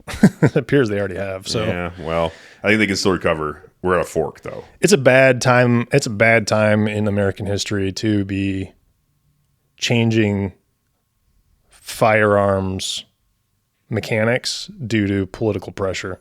Yeah. Like it's a real bad look. I mean, dude, I know a guy that won't even fucking do anything with the Salvation Army because they're fucking BLM'd. You know what I'm saying? Like, Yeah. That was like 5 years ago. It was a while ago. Yeah, that's tough. I'm just saying, like, that's how people in the firearms circles are. Like, they're political dudes. And You they're have to be, dude. They're not exactly like pro anti-gun. No. And that's the thing, is like in this realm you have to be somewhat political because it's a political thing. You have half the politicians are like vehemently trying to actively take away your guns. The other half is like can't do shit about getting restoring any of your Second Amendment rights. They can't do anything about it because they don't have that much of a majority in the Senate, you know? So they can't really, we're at a stalemate here. You have one side that wants to take your guns. They campaign on it. They want to take your guns. And I don't give a fuck what lefty on Facebook or Instagram says. Like, oh, you're still stuck in the mindset of like, they want to take your guns. Dude, they fucking do. They want to take your guns. They say it outwardly. We want to take your guns. At least some of them. So get fucked. That's what they want to do. They're explicit about it. And then you have the other half that's just like retarded.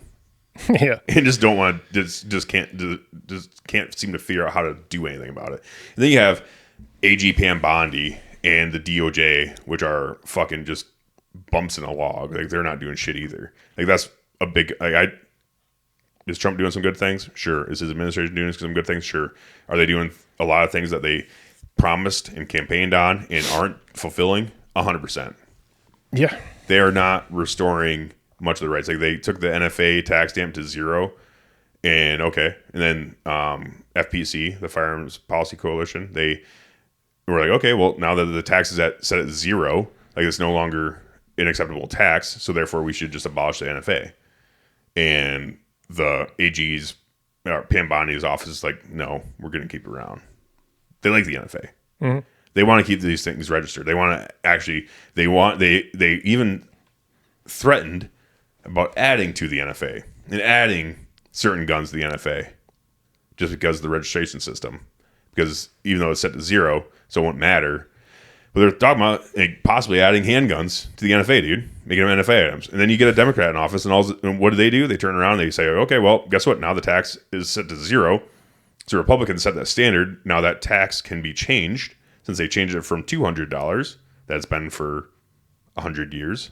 Not 100 years, since the 1930s. For a while. Almost 100 years. Mm-hmm. It was $200 for so long. Then you guys just changed it to zero. So we want to bump that up to 1,000, 2,000, 10,000. Who knows? They can just change it to whatever they want. Yeah. So you start adding shit to the NFA, or you keep whatever's on the NFA, and they're gonna fucking change it, dude. We just need to get rid of it. We need to abolish the NFA. But Trump's administration wants nothing to do with it. They're in hot water with the Epstein list. They're in a hot water with other stuff. Like they have bigger fish to fry in their minds. It's like, bitch, you ran on this. Mm-hmm. Like you're big on delivering your promises, and you have a fucking attorney general that's not doing her goddamn job. Like, what are we doing here, bud? What are we doing? Nothing. That's what we're doing. Bullshit. Sucking Bill Clinton's wiener. Bullshit. Sucking Billy's D, dude. Billy Willie.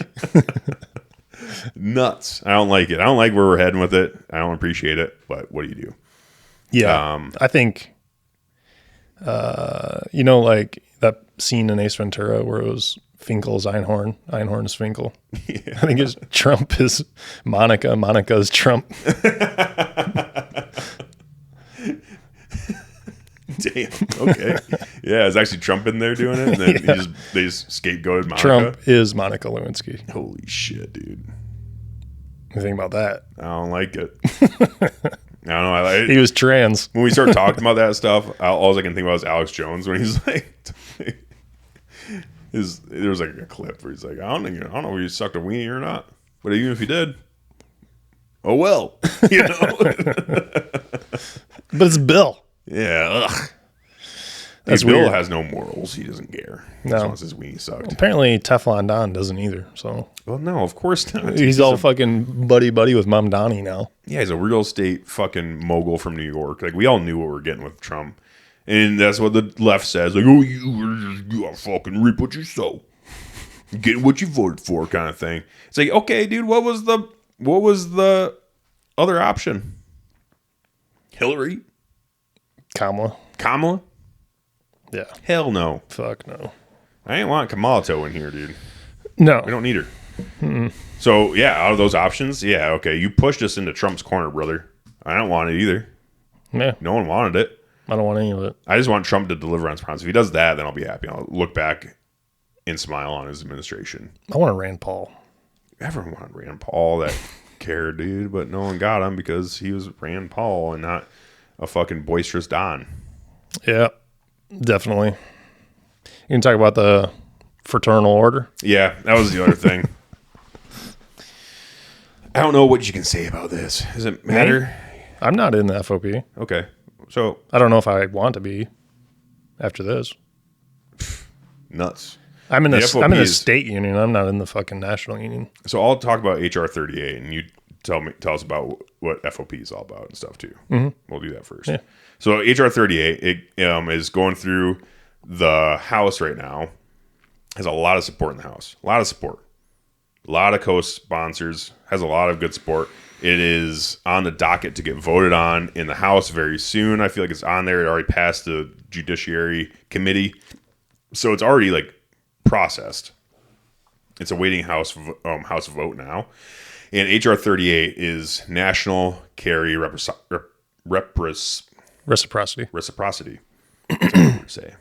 So it's National Carry Reciprocity. So essentially what they're trying to do, which I've been a huge proponent of this for a long time now.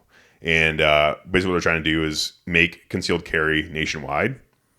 So basically if you have a concealed carry permit in one state, it is now legal to carry in every state, which is the way it should be in America, being a country that does fall under the same Constitution and the same Bill of Rights and the same Second Amendment. We should, if I can carry in Iowa, I should be able to carry in Minnesota. I should be able to carry in Illinois. I should be able to carry in New York and California and all these other states too. That shouldn't change. So they're trying to pass that. Will it pass the House? Probably. Will it pass the Senate? Probably not. That is unfortunate. But however, since it's getting so close to getting voted on in the House and getting really close to actually passing the House and a good chance of passing the House, the Fraternal Order of Police sent out a memo. And I'm going to pull that up if you want to explain what the Fraternal Order of Police even is. It's a nationwide union for cops, essentially. It's what they're big on is providing legal counsel to officers should they get into a situation that they get lawsuits. That's basically what the FOP does. Okay. It's funded nationwide, so it's like the biggest police union in the country. So it's a nationwide police union. Yeah. They don't do anything about like arguing for salaries or anything. It's just basically legal stuff. Basically legal stuff. Like that's what a lot of people use the FOP for. It's like $50 a month, I think, something like that. $50 a month? Something like that. Maybe it's 40, 50, something. I can't remember exactly. Sheesh.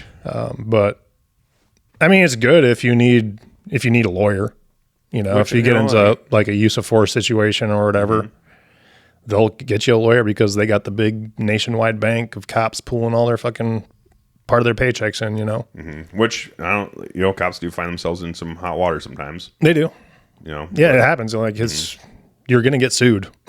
Yeah. When you take people to fucking jail and they're looking at prison sentences, you know, if you had to put hands on them, they are probably going to file a lawsuit. So with that said, if you you're not a member of the FOP. I'm not a member of the FOP yet. I don't know if I want to be unless anyone that you know. Yeah. Yeah. Okay. I think like half of my department is in the FOP. Okay. And then on top of that, when you're not in there, do you have any sort of legal backing outside of the FOP? I mean, so I'm in the state union for deputy sheriffs. It's the Iowa State Sheriff's Deputy Association. And they're big on like fighting for quality of life stuff, like pay increases, budget allocation, shit like that. They will provide legal counsel. They will. They will. Okay. But it's a significantly, they don't have as much money as the FOP. And like a lot of like larger city like police departments, they fall under like Teamster unions, stuff like that. So they don't have to be in the FOP because they get the big. Teamsters is huge. Teamsters is gigantic. So you're not going to get, like, if you were to get hemmed up in court, you want to get some highfalutin lawyer from like New York to come like argue for you. No. You get someone probably kind of local. You get maybe a step up from like a somebody from the state. Yeah. I mean, with the Iowa State Deputy Association. Yeah. But at least you'd have legal counsel. Yeah. And I have no conflict of interest being a part of the Iowa State Sheriff's Deputy Association. I think it's a very good union. It's just, they're just there to represent the Iowa sheriffs. So, but yeah, the FOP. We have a good state. I mean, Iowa's a good state. Yeah. And the FOP is good. They've done good things for law enforcement nationwide, which kind of, I shouldn't say it surprises me too much to see what their stance on HR 38 is, but yeah. I mean, it makes sense if you consider the scale of the FOP. Right. Because they're going to have to pay in numerous legal counsel for probably civil rights violations with this, if this gets passed. So basically with what they're afraid of, and this is long, dude. Like it's a long fucking thing. But basically what they're saying is, I'm going to read through some of this, but it's like the bill, like this me just kind of bounce around, but also it's not just the FOP, it's also the IACP, which is the International Association of Chiefs of Police. They're talking about the national reciprocity. They said, the bill goes further and provides that any person who is deprived of any right, privilege, or immunity may sue a law enforcement officer who would not be afforded qualified immunity. So basically, they're worried about the qualified immunity thing, and basically they're worried about the national carry reciprocity because there's also states like Iowa, which is a permitless carry state, and they're worried that like, oh, okay, well, if you have a guy that lives in a permitless carry state, then his driver's license is good enough to carry in all 50 states as well, because he's in a state that allows permitless carry. So do they have to abide by that? Like if you ask for a driver's license and they're armed, then they're worried also like being able to disarm someone in a traffic stop or something like that and be able to like take control of the weapon during an investigation. And they're like, well, is that violating their rights? If I, am investigating a violation and he says he has a gun and I take the gun away from him during the investigation, is that violating his rights? And if it probably, and they're saying that it would be in violation of the Second Amendment rights. So then that cop's going to get sued just because he's trying to stay safe. Yeah, which is not the case. I don't think so either. I think even in a state like Iowa, a cop, like you're a cop, you're allowed to, if you're investigating a violation, you are allowed to get hands on the weapon and remove it during the investigation, as long as then you return it. If like there's no violation found, and they're not going to jail, you return the weapon to them. It's a Supreme Court rule. It's case law. It's a Supreme Court ruling. Like it's Terry versus Ohio that establishes nationwide that police can, for officer safety reasons, can disarm a person that's under investigation. Now you have to be careful, right? So like, just like with anything in law enforcement, you have to be careful with what, but it's kind of obvious. So like, if I pull somebody over for speeding, I don't have any reasonable suspicion that they're impaired or that they're getting violent with me. I can't disarm them. I cannot just disarm them. You shouldn't be able to, I don't think. And I don't. I don't know anybody that does. And do you even ask? No. I haven't been doing this job for very long, only about a month or so, but I've had probably 3 or 4 people on a traffic stop saying, I have a gun on me. This is my concealed carry permit, blah, blah, blah. I'm like, okay, well, Iowa's a constitutional carry state. I don't need to see your permit. You're good. Given that you're an Iowa resident. And you're not a felon. As long as you're not a prohibited user, you're good. Yeah, which they wouldn't have a concealed carry permit anyway. Exactly. But, I just tell them, don't show it to me and we won't have any problems. And And we just leave it at that typically. But if I have reasonable suspicion that they're under the influence of alcohol or some kind of narcotic and they have a firearm on them, then yes, I will disarm them. Mm-hmm. Also illegal. Can't carry if you're wasted or high on drugs. Exactly. So it doesn't violation. Yeah, it doesn't. It does the HR 38. You have to abide by the state's gun laws that you are carrying in, but that state has to recognize the concealed carry permit from which you have. Mm-hmm. So, like you said, an Iowa resident in Minnesota can permitless carry, but if you get into a gunfight in Minnesota, you're subject to Minnesota's gun laws. Right. So like castle doctrine, stand your ground laws, all that kind of shit. You're subject to Minnesota's communist fucking rule under that. So, just keep that in mind. Right. Which is why I don't carry in Minnesota. Well, number one, I can't. But you will be able to soon. Even if cops get there. Okay, so let me rephrase. I can now because I have LEOSA, but Actually can. I'm not going to. Yeah, it's tough. Yeah, I don't want to be at the whims of Minnesota's super strict and super shitty gun laws. Mm-hmm. I just don't go to Minnesota anymore. Plain and simple. It's not that super hard. Like when I go to Illinois, I don't carry in Illinois. Yeah. I can't, first of all. And second of all, even if I could, if this does pass, it would make me nervous to carry in Illinois because if I did have to use my firearm, I'm kind of fucked anyways. Like no matter what, if I use it because they don't have the same standing your ground laws and stuff like that like you do in Iowa. If I'm about to get murdered though, like if someone else pulls a gun on me and I shoot them out of self-defense, I'll roll the dice. Mm-hmm. But I should be afforded that right as an American to protect myself and then deal with the repercussions of those actions later. You should. And I agree. Because I'd much rather be in court rather than dead. Or even if I go to Illinois by myself, I might not even carry. But if I go to Illinois with my family and I can carry, if this does pass and I'm allowed to carry in Illinois now, and there's some fucking psychopath trying to like rape my daughter, well, he's fucking dead. Sure. Gone. I'll deal with that in court. Yeah. But at least she's not raped and murdered. Mm-hmm. At least she's not. Will I go to prison for the rest of my life? Maybe. Fuck it. Worth it. But you should be afforded that right as an American to protect yourself and your family. Even if you have to deal with legal ramifications afterwards. Yeah. So that's kind of the way I see it. And it's just like for the Fraternal Order of Police and IACP to say some stuff like that, it's kind of like, dude, like, what are we like? They're against it. We got to figure out, like, are we for these rights or against them? The FOP doesn't care about rights. That's what it sounds like.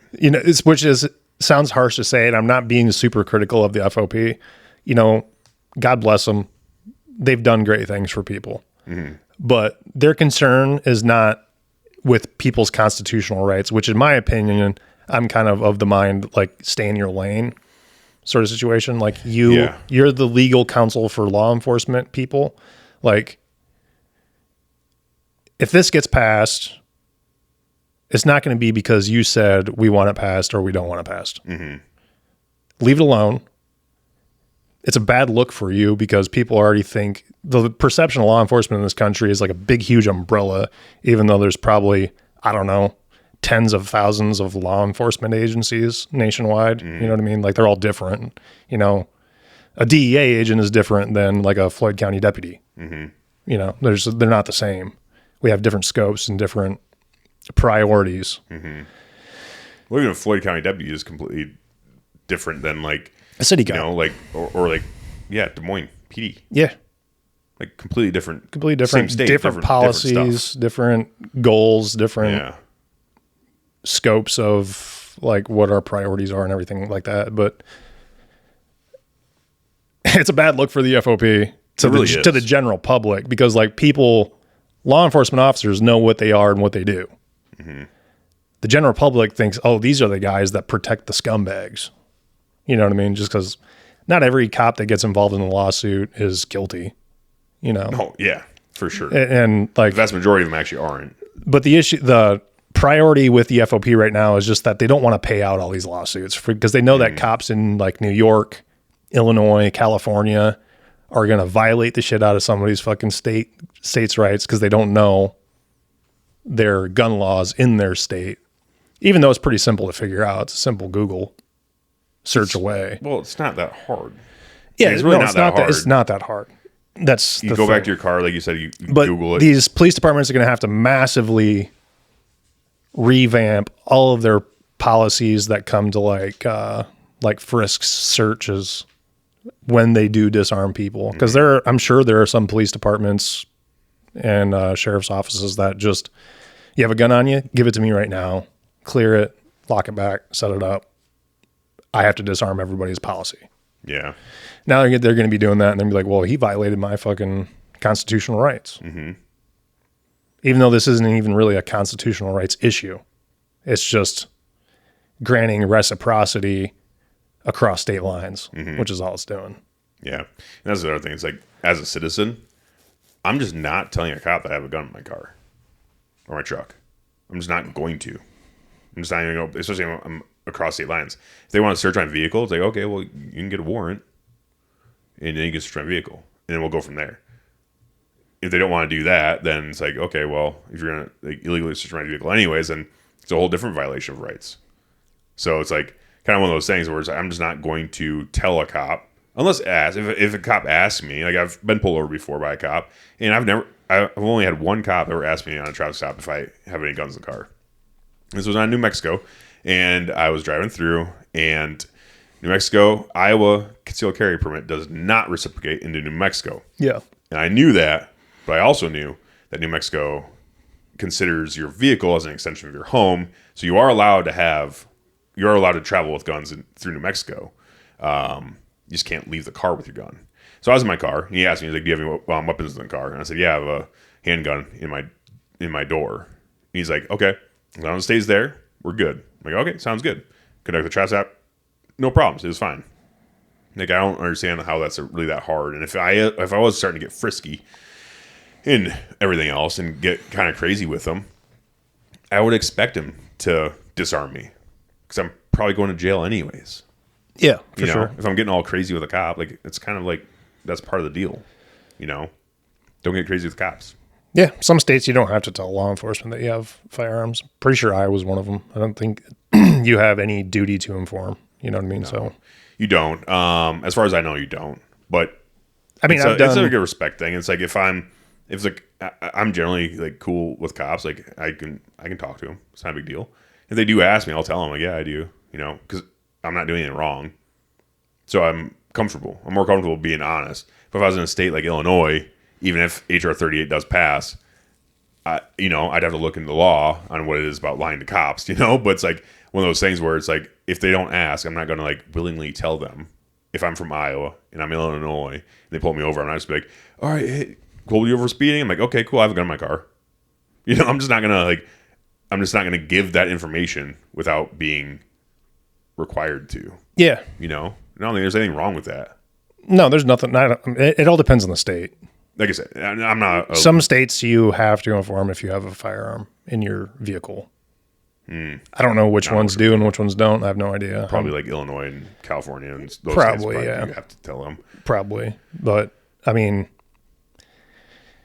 it's just like drugs. If there's no reasonable suspicion, if they can't articulate probable cause, then what they don't know won't hurt them. Yeah, exactly. That's kind of where I'm at. It's like, this is like, so speaking on Iowa, I mean, in the very short time I've been doing this, have found firearms during narcotic searches in vehicles. It's not illegal. It's not illegal to have a gun. No. So it's like, now, if you find not going to fuck with you. You do find narcotics. And different story. That's a totally different story. Different story. And even then, you still have so much fucking discretion. Yeah. Like, you don't have to charge anybody with anything. No, technically, except for two things in Iowa. And that's violation of a no-contact order and domestic assault. That's it. Although you have discretion on everything else. Mm-hmm. Whether your department allows you to have that much discretion is up to them. But right. But yeah, no. I don't know. I don't agree with the FOP stance on HR 38 just because I think that it's our job to recognize and respect everybody's constitutional and civil rights. I'm with you on that. I think you're 100% on point with FOP. Like, they need to just stay in their lane kind of deal. Yeah. But it's kind of the same thing with Glock. I think it's one of those things where it's like, why are you kowtowing to people that hate you? You know? Yeah. Like, just don't.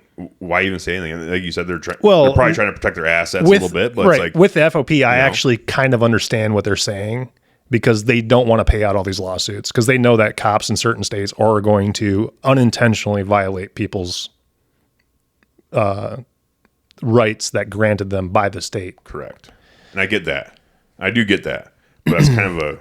But at the same token, I think it's kind of one of those things where it's like, dude, just do your job. Yeah. Like, the cops are going to do their job. You do your job. They're paying you. They're paying you preemptively. Like, you're already getting money. It's kind of like an insurance. It's kind of like you pay car insurance. You get in a car wreck. And then your insurance company is like trying to find every single way possible not to pay out. Mm-hmm. It's kind of the same thing where it's like, dude, just if a cop gets hemmed up in law, hemmed up in court, like, just do your job. Like, they're paying you. They're paying you fucking $50 a month, however much it is. You have, thousands of cops doing it. It's like, do your fucking job. Just do your job. And if a law passes, then you have, this is part of the deal. It's part of the dice you roll. Yeah. Or get out of the business. I don't know. But it's like, for you to come out and say, like, go against, what I believe is a huge step forward for rights to be restored, for them to come out and be like, we actually don't give a fuck about your guys' rights. Like, that's kind of crazy I think, maybe I'm crazy, but it's like, I feel like cops should always have the citizens' rights in the forefront of their mind, trying their best not to violate their rights, but also trying to uphold the law. But you can't go around violating rights just to, throw someone in jail or give someone a ticket or whatever it is. Like, you should be able to, and I don't think it's that hard. If it's on me as a citizen to figure out what states reciprocate my carry permit, I think it'd be not that difficult for a cop to, and when they have someone pulled over, look at their state's license, their license plates, like, okay, they're from Iowa. Like, okay, is Iowa, okay, they are a constitutional carry state. So a driver's license suffices if they have a weapon on them. Okay, done. That takes 2 seconds. Go back to the vehicle, conduct your stop, do whatever you need to do, and just avoid the rights violation. It doesn't seem like it's that hard of a hurdle to overcome, I guess is what I'm trying to say. No, it's really not. Like, Iowa figured it out because if you come from out of state, like, if you have someone from Illinois in Iowa and they have a gun in their car, are they not allowed to carry in Iowa because they're from Illinois? No, they're in the state of Iowa. That it's a constitutional carry state. Right. Even if you're from out of state, you can carry in Iowa. We figured it out just fine. We're doing fine. The cops are figuring it out here. Once we became a constitutional carry state in Iowa, they figured out how to not violate people's rights. There's state's attorneys for a reason, guys. Like they can come up with cheat sheets for this kind of shit. Yeah. It's pretty simple. I think it's pretty easy. There's a lot of stuff you need to know out in the field anyway. Like, this is just another thing to learn on the field. It's not that difficult. But yeah, I don't know. I think the Glock thing is more egregious than FOP's thing. Correct. In my opinion, because the FOP actually has a little bit of logic with what they're saying. I don't agree with it because I'm a Second Amendment guy before I am just blanket nationwide pro-police. Because I'm just not. Like, I don't agree with, like, some policies that the NYPD has, for example. You know what I mean? But Glock, however, is just like, no, we're changing the guns for everybody because of this demographic. Yeah. And for that, fuck you. I'm also with you 100% on that, where it's like, Because- Glock is supposed to be one of us. Yeah. The FOP is not supposed to be one of us. No. But Glock is supposed to be. And they're not. That's crazy. Yeah, I mean, the FOP is like exclusive. It's like, yeah, we protect cops if they get sued. Yep. That's what they do. And for that, they are kind of, a little bit, like I said, it's subjective. I don't agree with what they say, but yeah, with Glock, it's like, it's the Like when we were in the Army, I didn't like, the mass punishment shit. Yeah. Like, why should I have to suffer because that guy is a fucking ASVAB waiver and can't figure out how to not eat his boogers in formation? Right. I'm not doing it. Why am I doing push-ups? Right. So I mean, it's the same thing with Glock. It's like, fuck off. Yeah, because some fucking dirtbag decided to put a switch on his Glock and go shoot some shit up. It's like, why do I have to suffer the same punishment? Yeah. That's crazy. Yeah, it's ridiculous. And it's the same argument with like the whole bump stock controversy where people are like, no, it's because of AR-15s, not because of bump stocks. If like, I don't know, Daniel Defense came out and said, our guns cannot accept bump stocks. So we're implementing this thing that doesn't allow the installation of bump stocks. Right. It's like, well, that makes no sense. Yeah, okay. I wasn't going to I'm just not going to buy a Daniel Defense now. I'm just going to, Yeah. Get a fucking, I don't know, something else. Yeah, I wasn't going to put a bump stock on my AR anyways because I think they're lame. Yeah. But now I'm not going to buy a Daniel Defense just out of